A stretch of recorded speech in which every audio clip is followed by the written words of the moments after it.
is a spiritual deity. Freedom and liberty and justice shall fight for you.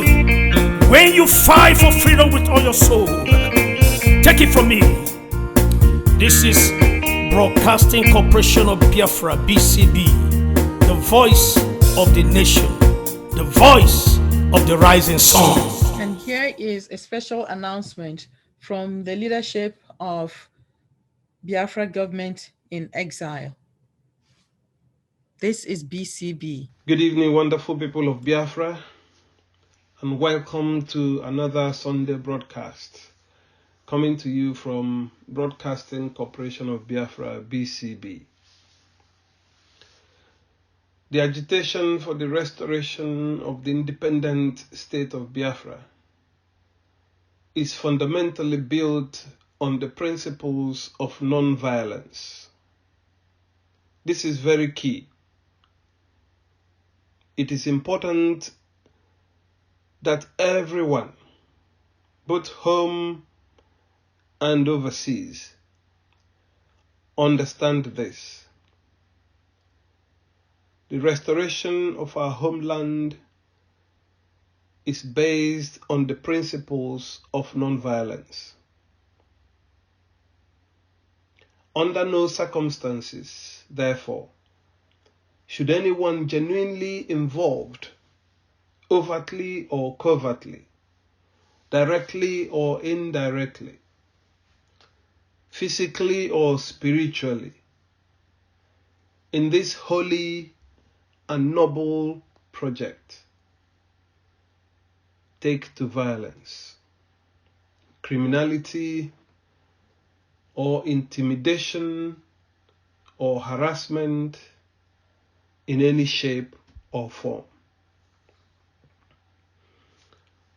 Biafra government in exile is all about the demonstration that the government and peoples of Biafra are still alive today. Even though we lost the so-called civil war, which in actual fact and in all intents and purposes was indeed a genocidal war. Because Nigeria attacked Biafra with the intent of exterminating our race from the face of the earth. For me,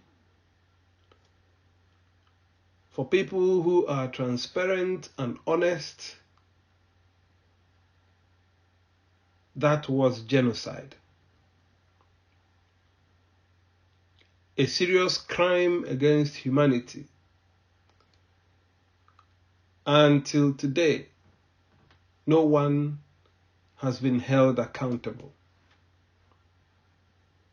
Even though most of the perpetrators of those crimes are still alive today and walking free. However, the remnants of Biafrans who did not die to war still exist and are now actively agitating for self-determination, which is their human right, to exit from a forced abusive union with Nigeria to be a free independent nation under God. Our purpose is to exit from a forceful, abusive union with Nigeria and to be a free, independent nation under God. In seeking for freedom and liberty, it is also the duty and responsibility of the government to do everything within its power and its ability to ensure that every Biafran,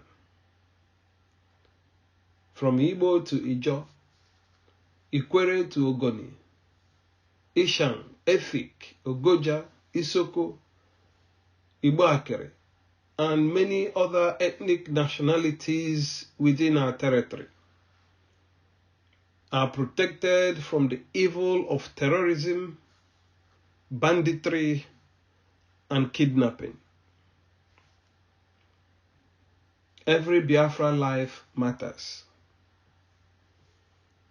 We shall not stand idly by and watch jihadists, bandits, terrorists inflict untold pain and anguish on our people.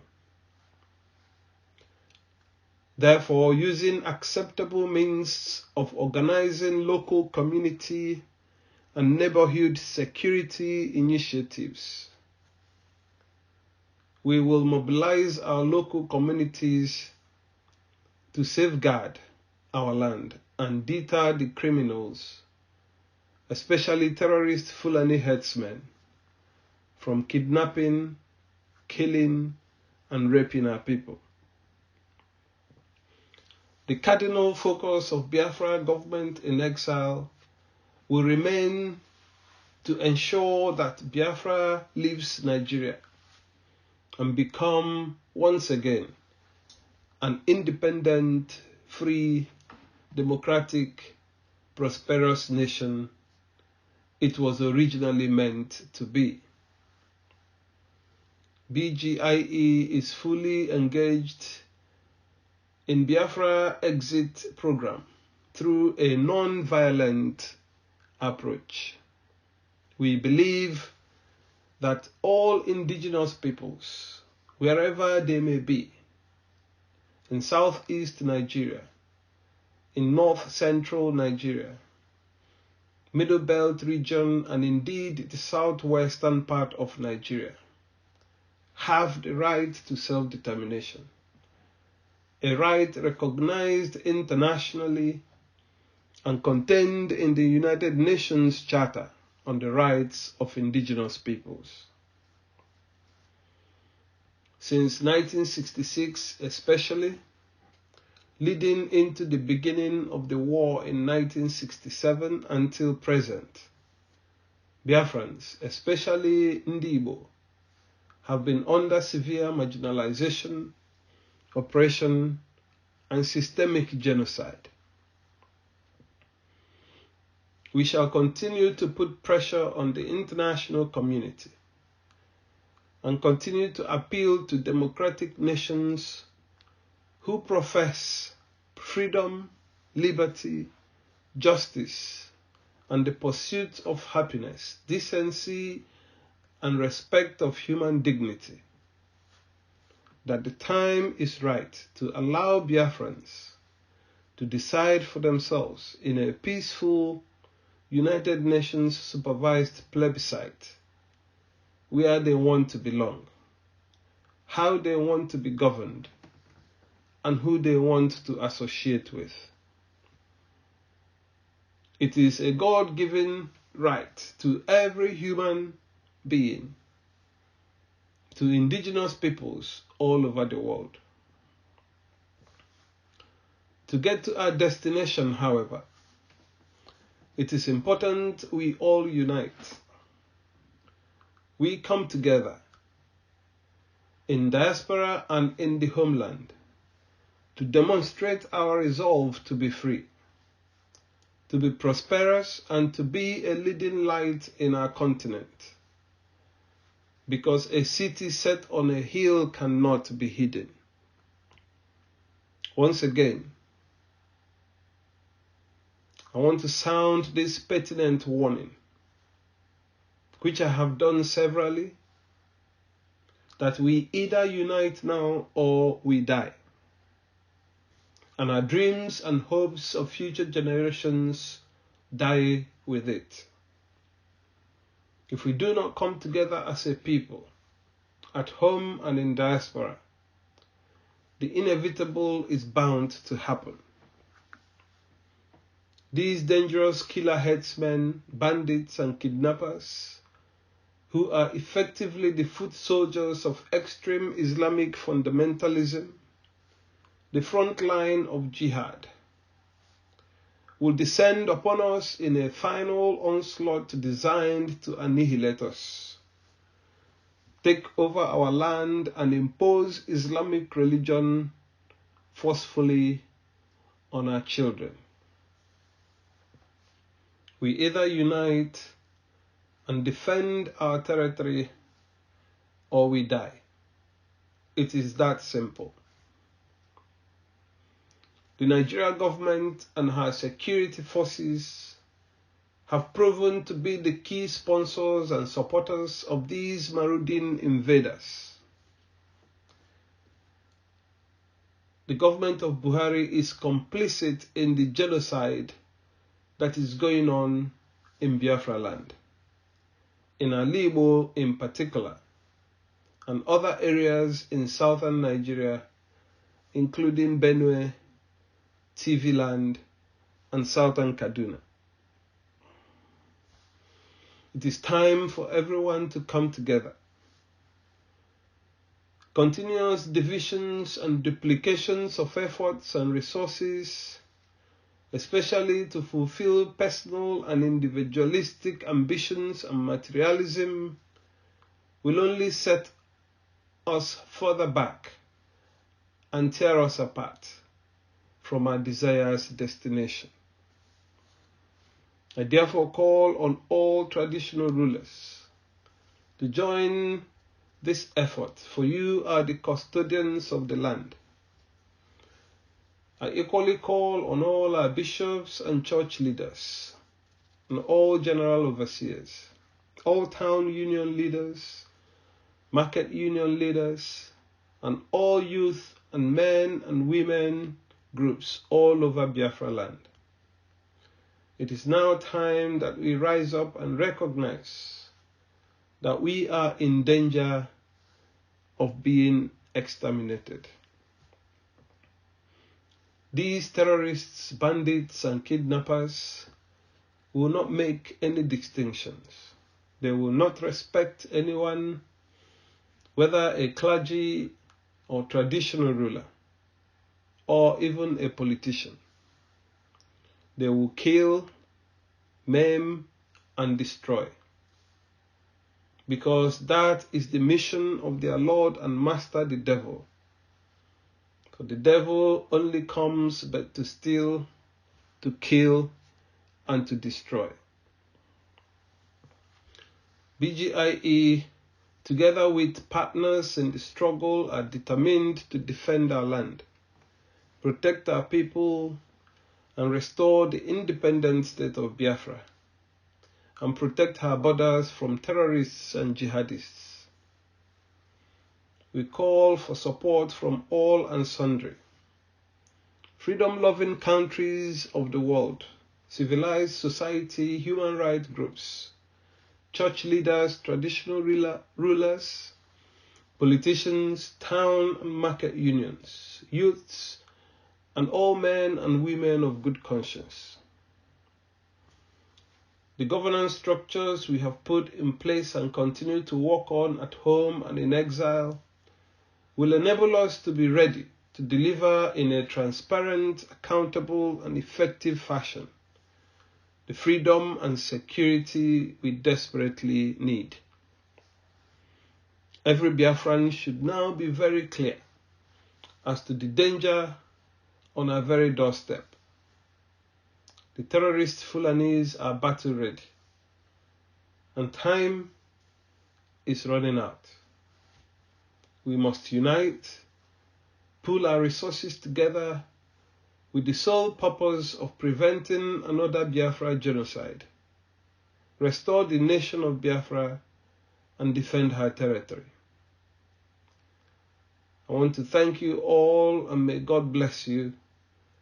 I urge you to stay with us every Sunday from 4 p.m. and follow and like us on YouTube thereafter.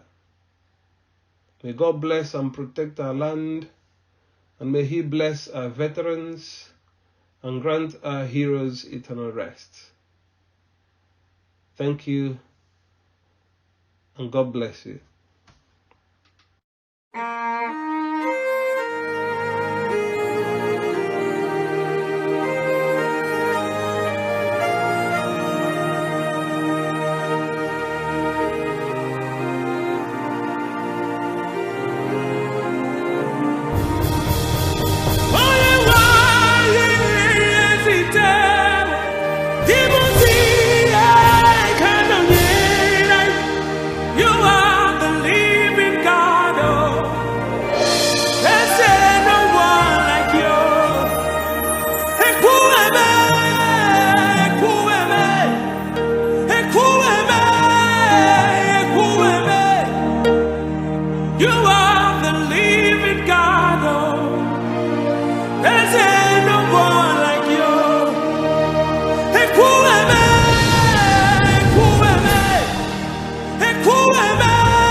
do, God. Hey, you are the living God. Oh, has there no one like you? You pick me from the miry clay, set my feet on the rock to stay. You are my promoter, you are my defender. You are the living God. Oh, is there no one like you?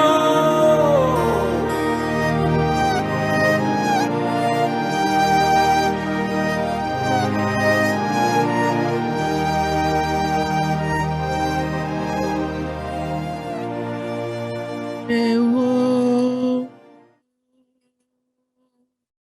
ewo, ewo, ewo, ewo, ewo, ewo. Fellow Biafrans, this is a time to mourn, a time to cry, a time to pray. This is a season of anguish. We are in the midst of loss. Fellow Biafrans, this is Rosama. This is BCB, the Broadcasting Corporation of Biafra. We continue our exploration of Biafra genocide with a special focus on Asaba Massacre. Asaba Massacre, early October 1967. Our program is a solemn moment to recall Asaba Massacre, a traumatic event at the beginning of the Biafra-Nigerian War.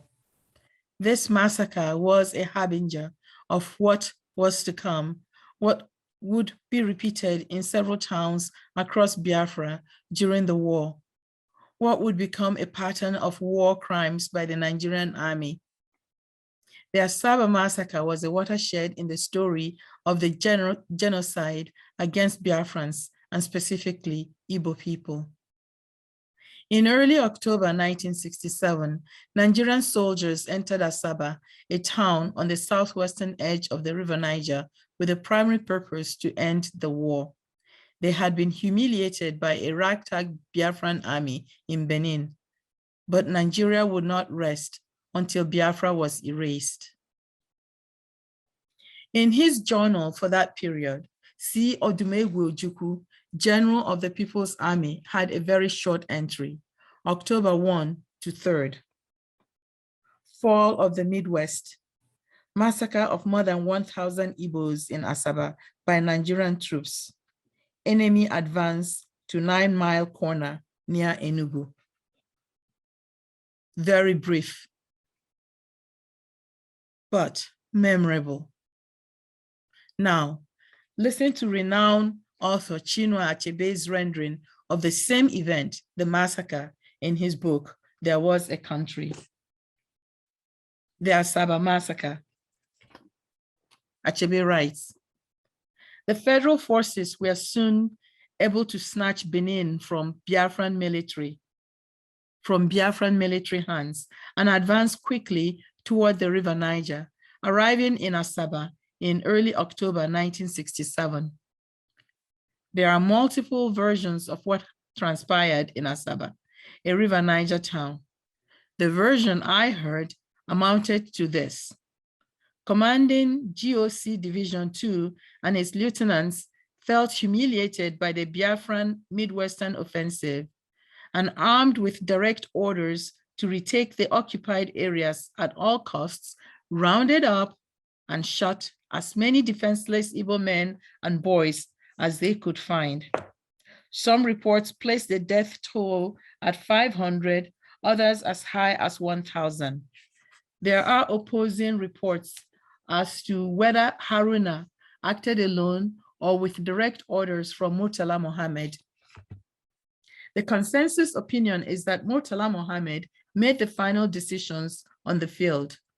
What is also clear is that, quote, the Nigerian soldiers killed as many Igbo males over the age of 10 years that they could find, unquote. These ethnic Igbos were accused of aiding and abetting the Biafran army, enemies of the Federal Republic of Nigeria. The Asaba Massacre, as it would be known, was only one of many such post-pogrom atrocities committed by Nigerian soldiers during the war. It became a particular abomination for Asaba residents, as many of those killed were titled Igbo chiefs and common folk alike, and their bodies were disposed of with reckless abandon in mass graves without regard to the wishes of the families of the victims or the town's ancient traditions. This is what they have done to our people. The civilians killed were unarmed. You may wonder why we return to this genocide, this act of horror. We want to affirm BCB's goal to remember our history, even in its gruesomeness, so that we may not repeat it. To remind our people why we are engaged in this struggle for liberation. We return to this trauma because those who have been traumatized do not have the privilege of forgetting. Because our responsibility at BCB as a voice of liberation is to fight against forgetting. We return to this story of Biafran genocide because it has not ended. Because the Nigerian government continues to massacre us. Because Nigeria refuses to acknowledge its role in our wounding or to accept responsibility for the harm it has caused our people in the past and present. Because we must reclaim our humanity and dignity. We remember that day because it was. We remember that event because it happened to us. We remember our brothers and sisters who died that day because they matter. We remember them so that we may mourn them and ourselves. We remember because we are Biafrans, and our spirit, rights, and dignity shall not be trampled. We begin with an explanation of the word genocide. In an earlier program on Biafra Remembrance Day in May, we addressed some aspect of the topic of genocide. Today, we want to continue that exploration of genocide against Biafrans by highlighting Asaba massacre in early October 1967 as an example of the larger project to eradicate us. Genocide, what is it?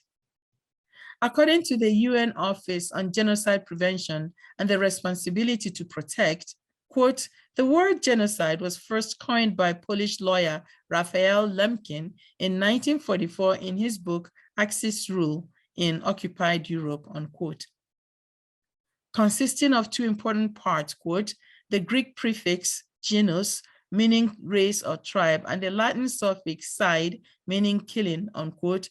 Genocide, as defined by the Oxford Dictionary, is, quote, the deliberate and systematic extermination of an ethnic or national group, unquote.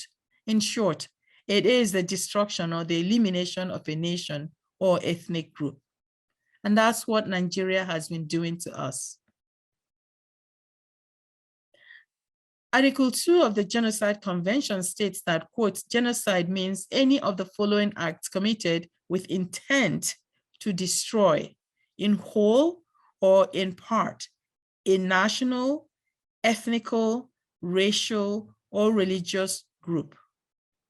The article then delineates the processes, including A, killing members of the group, B, causing serious bodily or mental harm to members of the group, D, deliberately inflicting on the group conditions of life calculated to bring about its physical destruction in whole or in part.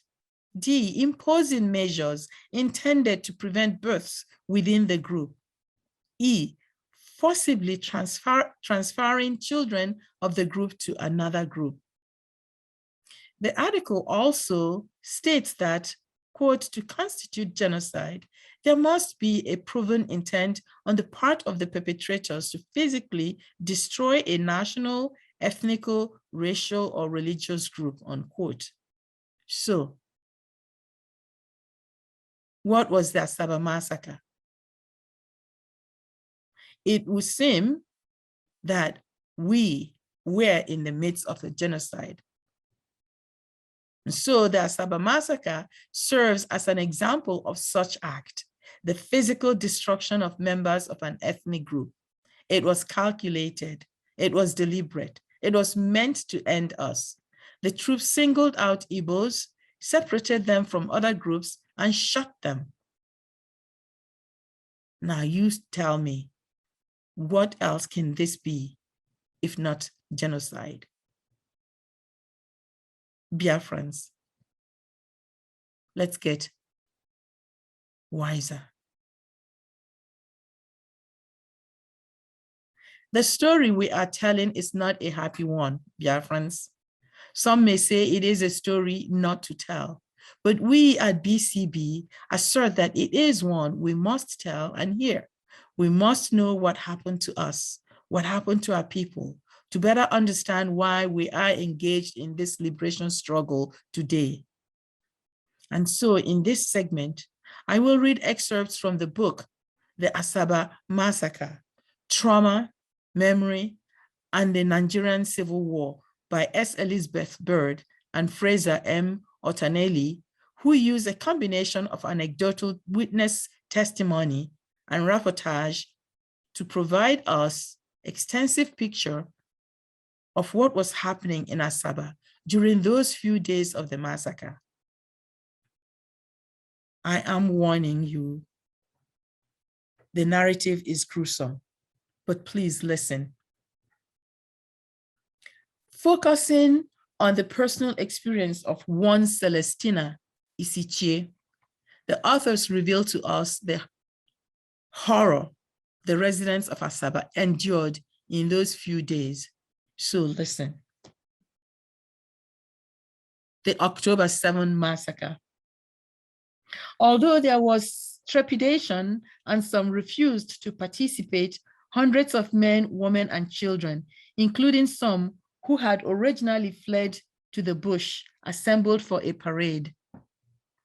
Witnesses report both traditional criers with gongs and bands with loudspeakers calling everyone to participate.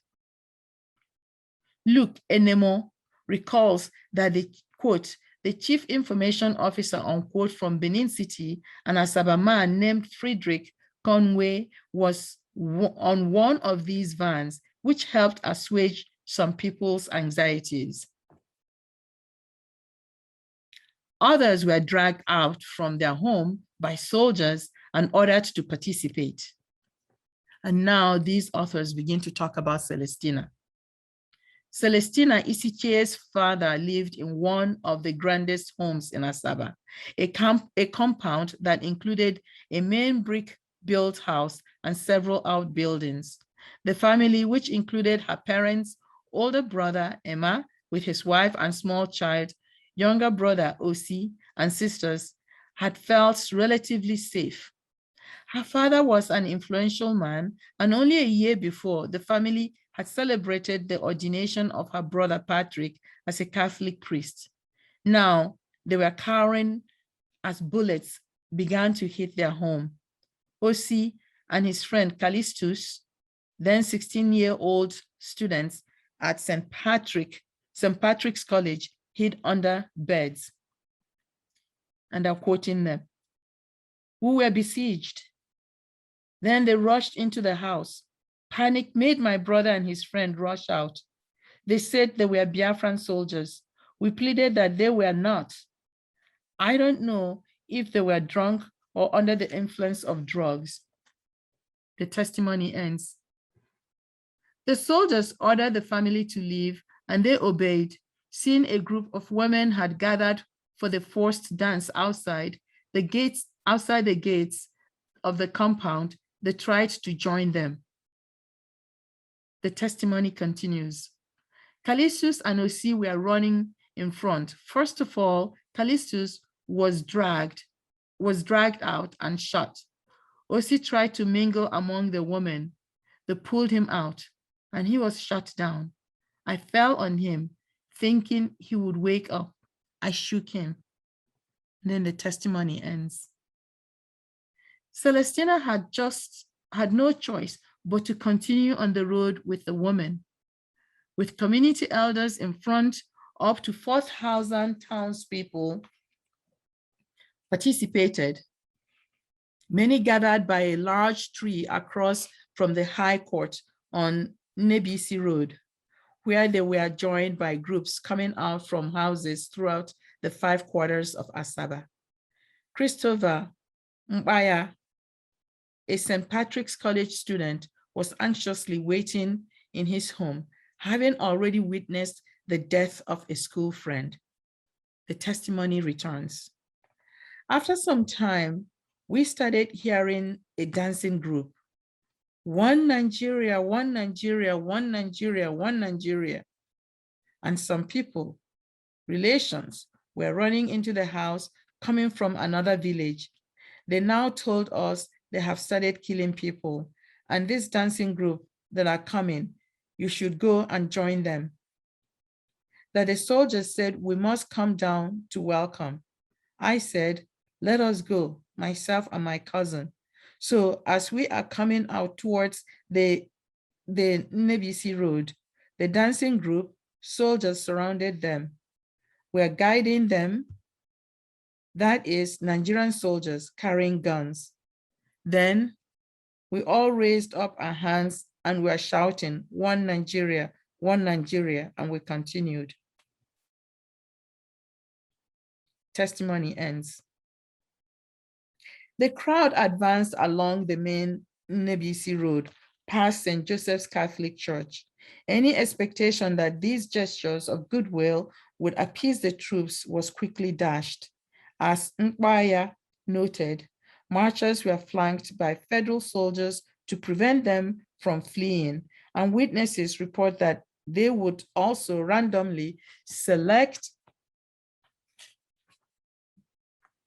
males and execute them in full view of participants, as they did with Osi Isichie. Survivors recall seeing dozens of bodies, including that of one of the town criers, along with the mangled bodies of the 4 who had been sent earlier to deliver money. Once the crowd reached the corner of Obogonogo and Ogbeke markets, troops separated out women and small children, many of whom were corralled into a maternity hospital on Nebisi Road, while the men and boys of around 12 and above were channeled between 2 rows of soldiers down the side road that led to the square of Ogbe Osowa, a village in the Asaba quarter of Ubomanta. As the violence escalated, some federal officers like Paul Ogbobo tried to intervene, and now the testimony begins again. And this is from Paul. I was coming on my Jeep and I saw a boy being taken away to be shot, and the mother held him by the waist. And then I came out and asked for this nonsense to be stopped. And when they refused, I cocked my gun and said, don't do it or I'll kill you.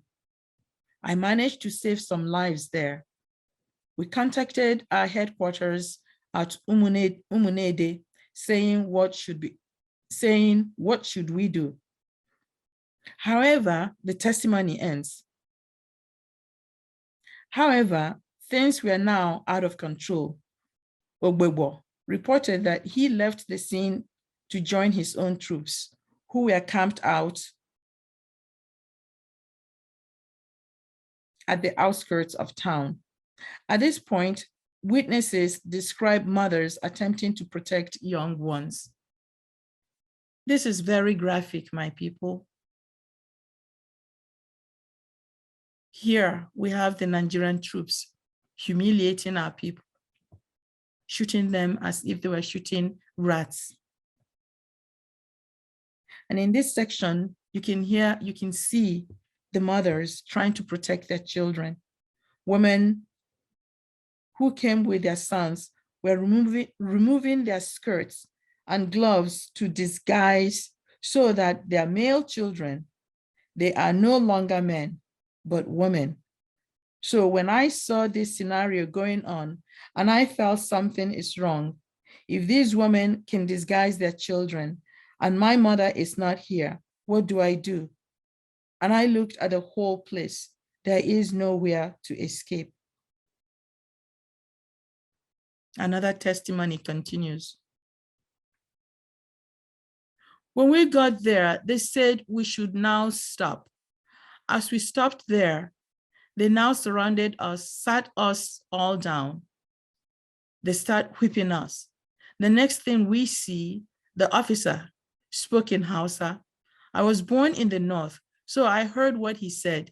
He said they should take us 10 by 10 and start firing us. I said, we are finished. Some people said they are just trying to threaten us. That officer now picked out somebody from the midst, shot him, picked out another person, shot him. Then people were praying, Father, forgive them. They don't know what they did.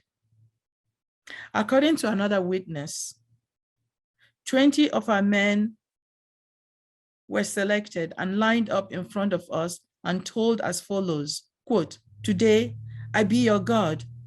Me first, God second. God give you life. Me, I go take him. 2 minute time, you go die, unquote. 2 minutes afterwards, these 20 men were shot.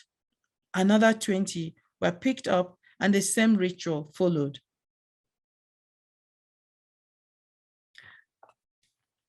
How can we not describe this? How can this not be seen as genocide?